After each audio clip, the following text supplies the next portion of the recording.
out there, slot car land? How's everybody doing this fine Sunday morning? Hope you're all doing well, or whatever day of the week it is that you're watching this particular video. We got a bi-weekly feature car coming out for you guys right now. So let me get, this one's a little different than normal, but it's really cool. So let me get set up here and we'll take a look at this week's bi-weekly feature car. Alright, so this week's bi-weekly feature car is my only car of about 10 or 12 cars that I have in the package that will never, ever get opened. This is really cool. It was really cool to meet this guy when he came and raced with us and brought all his stuff with us, because we never get to see him on a regular basis because he's an East Coast guy. But it was really cool for him to show up at all the clubs and stuff he did that year. Kind of pitching it that way. You probably know what it is. This is the collector's edition, limited edition Ford GT of Bob Beers, and mine is signed by him. And actually, I bought this when he was at our club event, and I had him sign it right then and there. I know when he first came out with these, he did sell a bunch of them signed. But this one I actually bought unsigned and actually had him sign it. So very cool, really good to meet him. He's a really cool guy, knows a lot about AFX and Aurora and the history and all that kind of stuff. I'll give you guys a little glimpse of the back if you've never ever seen one of these. Big old spiel about Mr. Aurora, Bob Beers, and what he has in his collection and all that kind of stuff. Really cool. This is a Mega G Plus car. Believe standard. I think this one's the same chassis that's under the Mark IVs lengthwise, but really cool. This beautiful blue see-through blue body. Very cool car. One of 3,000 made, so there was only 3,000 of these made, and I think in the initial signing he maybe only signed 50 or 75.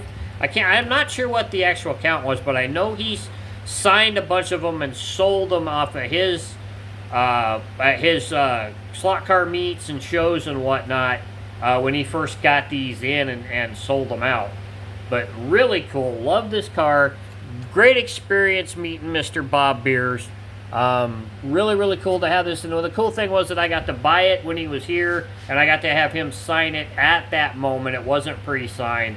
So that makes that really cool. I did look on eBay. There is currently no signed packaged ones on eBay. There's a lot of packaged ones on eBay, but I could not find a single signed one anywhere. They're running anywhere from $55 to about $75. There is one listed, and I'll put that in there as well just for kicks, that somebody seems to think they've got gold. They have one listed for $200, which that's just insane. It's not even signed. All they did was saw a limited edition 3,000 run and thought, ooh, I'll put that for $200. But there isn't any signed ones currently on eBay, so you would have to pick one up and then go to a slot car meet where Mr. Beers is at and have him sign one for you. So let's take a look at the listings I found and a little walk around of the package a little bit here, and we come back, we'll close this one out.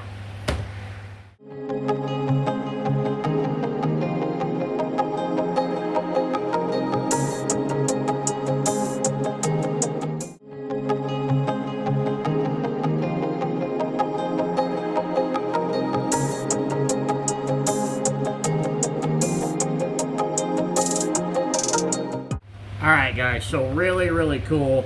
I want to thank Bob Beers for that tour he did. It's already 2025, so it's been like 5-6 years ago now. That's just crazy that he was here with us visiting our group, and we had a great time racing with him and talking Aurora and buying some things from him. I bought that, and I bought a couple other chassis from him as well, and I think I also got a couple bodies too, I thought. But really cool. It was really cool to pick this one up. They were going for astronomical prices when these first came out, but it was cool that I was able to pick one of these up. I think I paid retail for this and then had him sign it, so it all worked out really cool. Really sweet. There's a lot of these around the Northwest. I know that the guys down in Portland, several of those guys have them because he visited them as well. But very cool. So next week, we're going to delve a little bit deeper. I've kind of been able to put together a little bit more history of the Cox, Amrec, Rocor, Darda, Lifelike time frame as to what chassis were being sold under which vendor and all that kind of stuff. There's basically only 3 chassis in the Lifelike family. There's the Amrec car, there's the M chassis, and then there's the T chassis.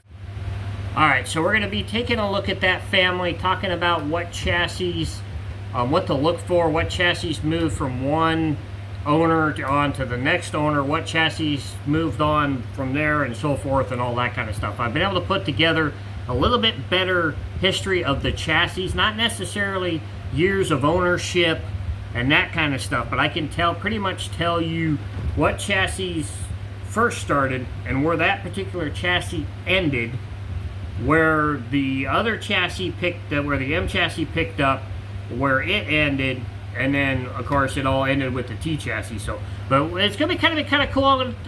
Some things I've been putting together, some pictures I have for you guys that I've gotten off the internet and that I've taken of Stan's car.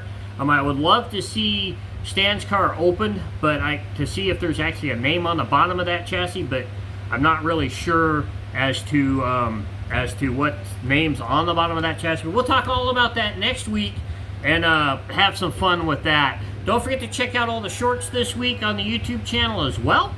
To check out check out all the shorts and everything there. Don't forget to go visit slotcarcrazy.com. Don't forget to go visit the TikTok account, the Instagram. I can talk today, really I can. Instagram account, and visit slotcarcrazy.com for all the information you may need, and visit the merch shop to help support the channel and help us to do more content and do more racing and go more places, and maybe hopefully get to talk to some more people for you guys to do some great interviews. So have a great week. I'm out. We'll see you next week with that video about the lifeline of the Rocor, Amrec, Lifelike, all that good garbage, and we'll talk about that later. And remember, keep that pin in the slot, keep them wheels on the downside, keep racing slot cars, and we'll catch you guys next week. I'm out. Bye.